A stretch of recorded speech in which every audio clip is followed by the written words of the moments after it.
Exceptional Xcoders, it's Prof. G, and in this lesson we'll tackle that most gnarly and often confounding bit of Xcodiness, the preview provider. Now, Xcode's live previews are great when you're coding, but not so much in CloudFirestore. When building a UI, might want data that requires authentication and selection from other screens in the app.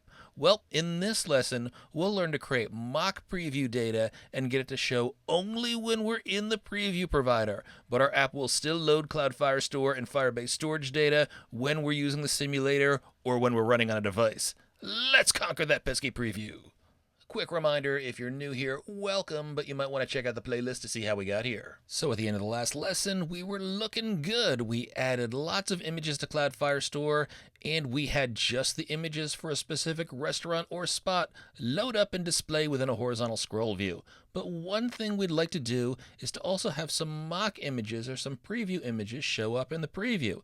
Now this is tough because the data that we see in the simulator comes from CloudFirestore and Firebase storage, but we can't easily load that up in the preview pane because to arrive at this particular view, we've got to go through authentication, then we've got to select a particular restaurant or spot. So the question is, how can we add mock data, say some images, that will show up only in the preview when we're coding so we can use this to help us with our layout and our user interface, but ignore that preview data, the mock data, when the app is running or when we're running in the simulator? Well, let's make that happen. Now, in our last lesson, we made some mock preview data for the photo class, but when we were working with the spot class in the preview, we entered data right in the initializer. Well, why don't we quickly create a preview property for the spot class just like we did for photo. We'll do this in the same way. In the spot class, we'll add an extension with capital S spot, open and close curlies.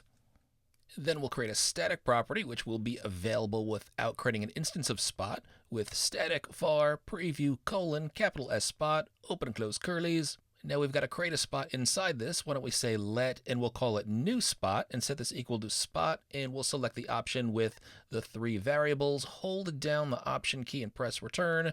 We get an ID, a name, and an address in here. Why don't we set the ID to the string 1, the name to the string Boston Public Market, and the address to Boston, MA.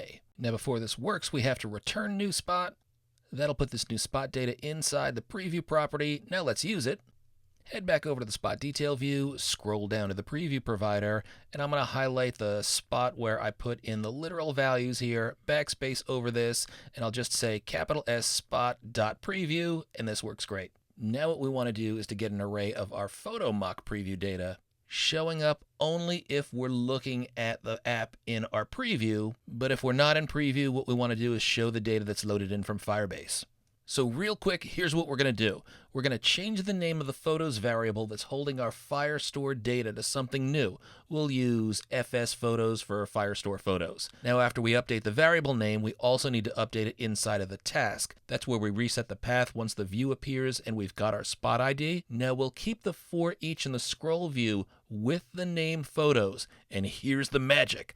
Now we're going to create a computed property. We're going to call this photos, the same name that we're using in our for each statement. And the computed property is going to run this line here, which checks to see if processinfo.processinfo.environment Xcode running for previews double equals 1. That's a gnarly line, but if that's true, we're running in the preview. We're not in the app, we're not in the simulator. Now, if we're running in previews, what we're going to do is load up an array full of photo.preview data. Remember, that just shows the Wikipedia image of a pizza. We've got 6 of those in here. So when we return here, those 6 values are in an array that's in our photos variable. But if this condition fails, that would be the case if we're running in the simulator or in the app. So instead of returning this preview data, we return FS photos, and we use the values from CloudFirestore in the photos variable. That's what's used in for each. We're getting our data from the cloud.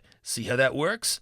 Nice! This wacky line here is the trickiest part. There's not an easier way to determine if we're in the preview mode in Xcode, at least not at the time I'm recording this lesson, but that's okay. We'll make it work. Now, some of you might wonder, hey, why bother going through this where we've got to create a computed property? Why don't we just take this code and put it in the task? Well, the Firebase query automatically updates when the Firestore data changes, assigning its value to a regular state variable like photos would break that reactive connection. The state variable won't automatically update when new Firestore data comes in, but fortunately we can get around that automatic update by using a computed property. So first, change the photos property so it's now called FS capital P photos. Then I'll copy this. We want to change that in our task down here. Xcode gives us an error where we need to make that change and make sure we put a $ in front of it, though. It's $fsphotos.path. Now we see we got an error in the scroll view, and that's because we no longer have a photos variable, but that's going to be the name of our computed property. Let's create that.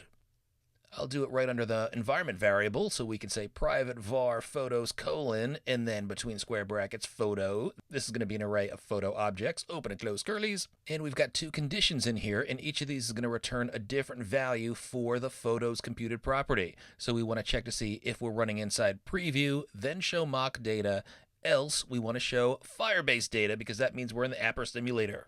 Then this is that gnarly line, and I advise you not to use predictive code completion. I've had Xcode write this line incorrectly for me several times. That can be frustrating. So what you want to put in here is if process info upper camel case dot process info lower camel case dot environment, and then in between square brackets, this is a single string array, and in all caps, it's Xcode _running _for _previews. There's an S at the end of previews. Now, because this is a string literal or a magic string, Xcode doesn't do a good job of letting you know if you spelled something wrong here. And I've seen predictive code completion forget the S at the end. Not a good thing. Then we want to set this == 1. But this is another thing that Xcode's gotten wrong. It's not the integer 1, it's the string with the number 1 inside. Then open and close curlies, and if this is the case, we want to return in between square brackets.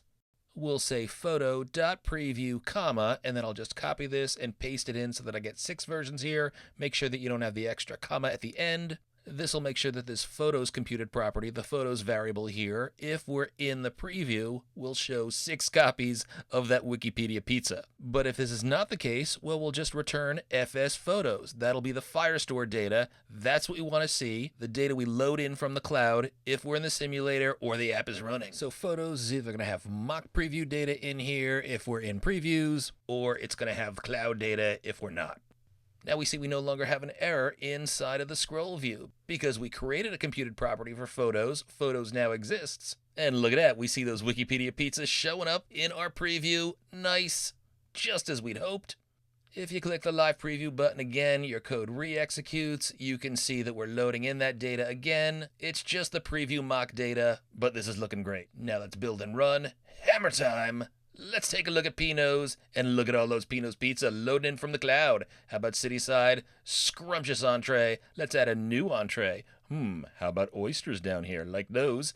And one thing I'm noticing down here, just below the description, we're not properly showing the name of the user who's logged in and who's posting this image. See how we've got nothing after by : Let's make that change. First, let me say oysters yum in the description and click save. And I know many of you don't like oysters. Don't at me. I like them. So our saving's working okay, but let's fix that information on the reviewer so we get the proper reviewer in there.